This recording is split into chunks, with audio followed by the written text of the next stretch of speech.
Now I know what you might be thinking, and this video is actually not clickbait. Despite me and Reisshub playing with each other for the entirety of last year, literally a whole year straight, grinding, playing scrims, even playing Middle East, we could not stop milking each other. One of us was dying to full damage every game, one of us was milking in fights, mostly one of us was getting pieced up and shit on by a teenager, so we decided to make one change, and that allowed us to win FNCS last week. Now you might be wondering, what was this change? Did we do some new mechanics routine to get us both primed up? Did we go ahead and scrim all week and figure out a perfect game plan? And the answer is much simpler than that. You see, in duos, the biggest issue we had is our combined age is 56, which if you divide it by 2 is an average of 28, which isn't very good for Fortnite. So now, since we swapped over to trios, as you can see, rather than having an average combined age of 28, when we started playing with a 14-year-old, an insane mechanical player named Zake, this brought down our average age to only 23, which is far more youthful and a lot more PC. Now, all we needed to do was all be playing good on the same day and have a solid strategy that we can follow that I'm going to break down this video, and this allowed us to win the entire tournament and actually qualify for FNCS.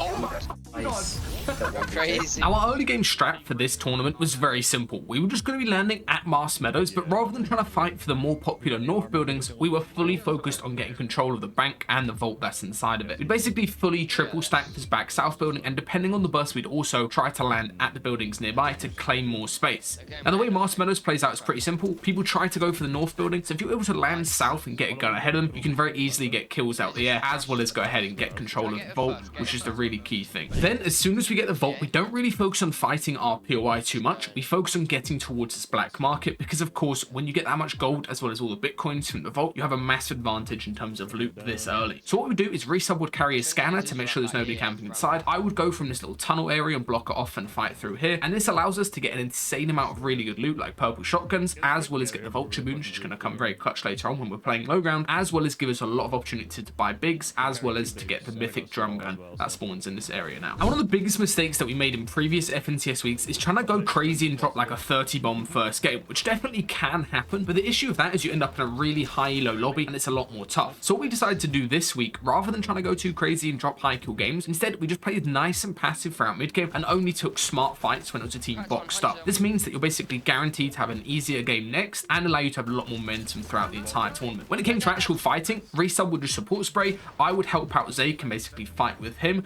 and this would allow us to get very easy elims on people that were split from their team because they were focused on dealing with Reis while he was spraying, like right here. Now, of course, it wouldn't be an FNCS with a Reisshub without him doing an absolute colossal milk and died full damage in one of the games. Luckily though, despite him moaning, he was able to drop his mats, which allowed me and Zake to get into zone together and survive with decent HP, and this actually made me realize that we need to play these games a lot different. Rather than trying to play edge and rotate in late, we focus on fully going early every single zone to avoid situations like this where we're getting held by a full team and it makes our rotates very, very tough. Now, because of how stacked we were early on in the game, as well as Zake getting a couple clutch kills, we actually managed to get it the whole way down to heal off right here, just playing as a duo. I gave Zake all the heal off, however, unfortunately had storm sickness, which meant us we only got top 3 this game, but this actually ended up working out absolutely perfectly. The main reason this is so good is despite us having a lot of kills, getting top 3 means we basically have the same amount of points as a 1 kill win, which means the rest of our games are going to be really easy, and we have perfect Q timing for the entire cup as well. Now, hopping into game 2, this is where our strategy actually started working out absolutely perfectly. Every single one of these games we were able to average getting a top 5 or better placement just because of how we were rotating. This is what I want you guys to learn from watching this video. Every single zone we would get a nice early position and then insta rotate deep as possible every single time. So as you can see right here,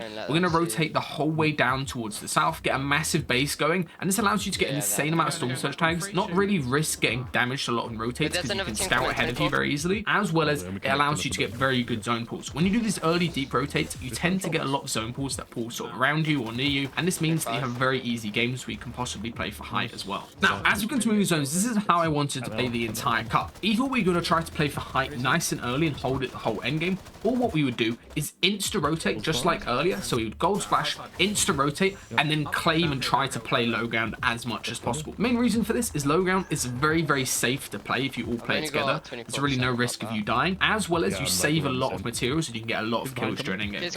Now, during moving zones, our main strategy wasn't to use the bat too much. We would try to use the bat around the dead side of zone, but then just tarp the majority of the end game, since this allowed us to get a lot of kills and actually fight people off our layer. Now, right here, zone actually pulled really far up this hill, and this is when disaster strikes, and we almost all die to this one trio that's on our layer. Dead.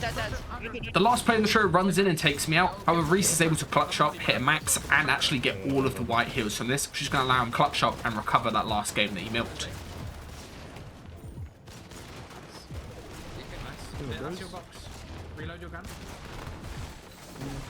Shoot your mats.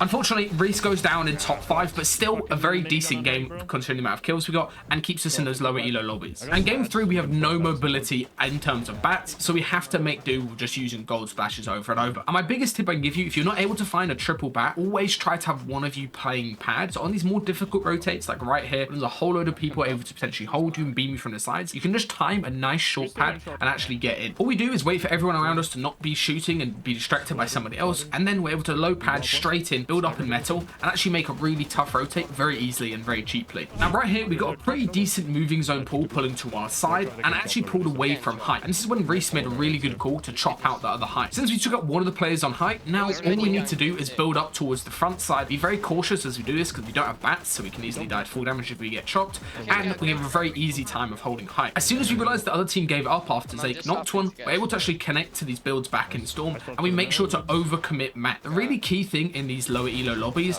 when you're playing height is just overbuild early, especially first and second moving. Make it so nobody else can even think about looking up and trying to chop you out, and then you have a very easy time holding it because normally people run out of mats. Like these teams right here always split on their rotates when you're pressuring them from height, and it means that they can't actually take height later on. Now the main issue when you use so many mats trying to hold height is right here we're down to only 500 hards for entire trio, and of course zone pools absolutely max. So what I decided to do is lay it down, go wide so it's hard for people to chop us out from front side, and they don't really have an angle to do it, and then make sure to connect on front side. Whenever zone pools really far like this, you need to make sure you have a connection point on the front side of the zone. So I reverse ramp down, connect, and now this is when it becomes really important that we try to find a kill. And the best way to find a kill when you're up on high ground is looking for a solo, and this is where that vulture boon from earlier comes in really clutch, because you can easily spot dead bodies and people that are fighting in trios and know where the solos are in the end game. I'm gonna go get that. But yeah, really clutch kill right here on a player that was playing solo, and I'm able to reconnect. And the really key thing with endgame refreshes during earlier zones is you're able to get ammo for your teammates. As you can see, I gave Zeke 250 AR, I've got cap AR now as well, and Reisshub this entire tournament was playing light bullets, so he's playing pistol or SMG, just so we have more ammo overall, because Marshmallows doesn't have the most amount of ammo ever. Now at this point, I realized we had absolutely no kills. Like having less than 10 kills at this point is pretty bad. So I called for me and Zeke to go down and try to take out this last remaining team, rather than just forcing it into a heal off. Let's get chill. Now with that win, we're into the top 10 on the leaderboard, and we're actually looking like we could actually qualify for Division 2. For Game 4, we kept it very simple. We did our exact same strategy of just playing from surge bases and early rotating, and we got late into moving zones with only 4 kills right here. So we needed to try find some refreshes. Lucky enough though, we got a really good zone pool, and this allowed me to just tarp for the rest of the game. Now, of course, playing low ground on these sort of mountainous, hilly zones is very risky because you risk getting cut off the entire time. So you need to make sure you all play in the same box. And when you do run into a situation like this, make sure you're carrying a med mist.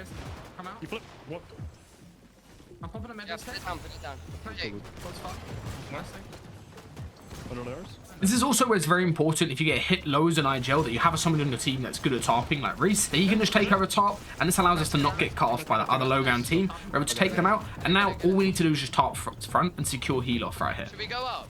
No. We need to go up. We need to go up. As you can see, I secure the heal off while Zeke fights everybody, and this allows us to get a very good game right here.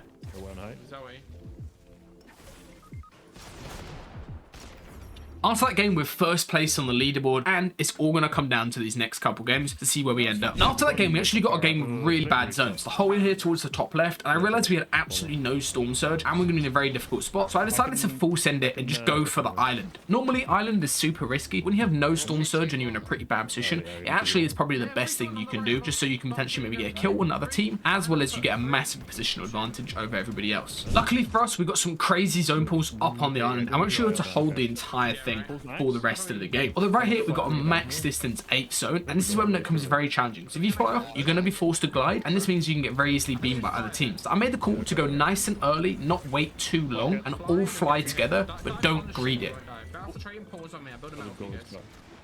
Going out for you guys. Because of that island zone pull earlier, as well as that clean rotate, we're probably the most stacked team in this lobby, and we've got an insane amount of storm surge, so we don't have to worry about that. Now, there's a couple really key things that we did this game that allowed us to have success. The first is whenever we get into the end zone, we always build a 2x2 out of metal to make sure we can't get grief. This allows us to not get predated and allows us to spray safely without risk of dying and get free kills on teams that are fighting nearby. Then we go ahead and secure the loot by playing together. One of us holds the builds as we go over to actually get all of the loot. And now, this is a really, really important thing. Whenever you're claiming loot like this, don't all go for it at the same time. As you can see, I go in first, get the mats, and as soon as I get this, I know Reisshub wants to go in there and get it, and I know Zake wants to go and get it, so I just start tarping and making sure our next rotate is going to be clear. This is really good to do if you're ever on a backside zone position like this, where you can't see a lot, you don't have much info. Just tarp a couple boxes, get more information and time, and this allows you to do much better rotates, like we do right here, into our box, as well as to take a bit of time to heal up as well. Now, all I do is come for us to get ready to insta-go, and we're going to start playing low ground for the rest of this game, which I'll let you guys watch. Right. Front left flow on me. Yeah. On your head, My box. I'm good. 20. in your box, Jason. Right. In my box. Can I look back? Hard. A really key thing when you're playing low ground like this is don't try to stick in the middle of zone until a little bit later. Try to stay on one side, as it makes it a lot easier to actually claim your space and not waste mats over building. On you. Dead. I got mail. Here, take that. Here I start doing the airport strike, which is basically where you do a 2x2 super wide on final zone, and this allows you to get a lot of kills very easily. They're cleaning.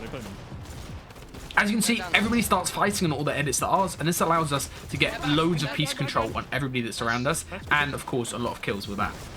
Right. Catwood. Someone heal. I'm gonna go up. Yeah, good. 100. Dead. Nice. He's got siphon shot.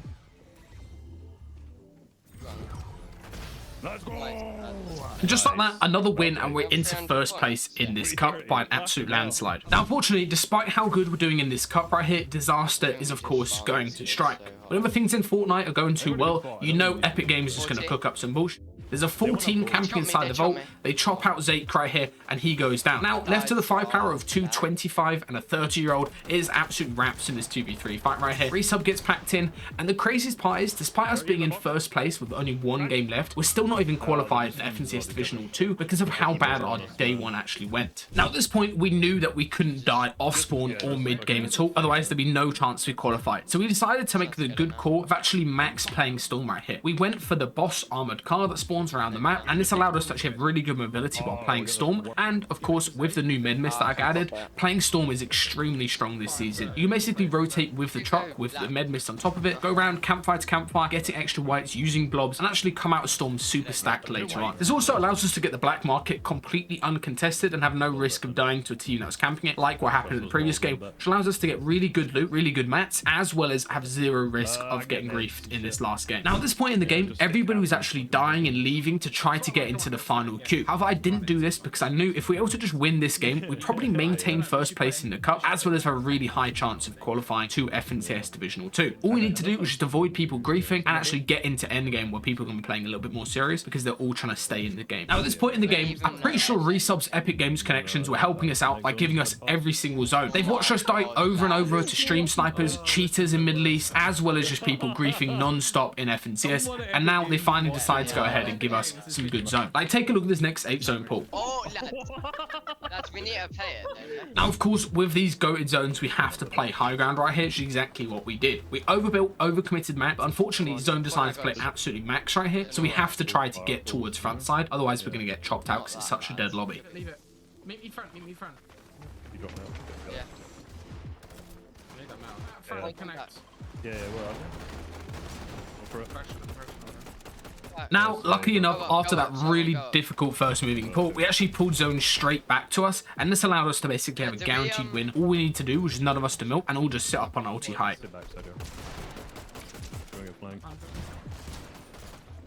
No, he is. There you go. Come on, lads.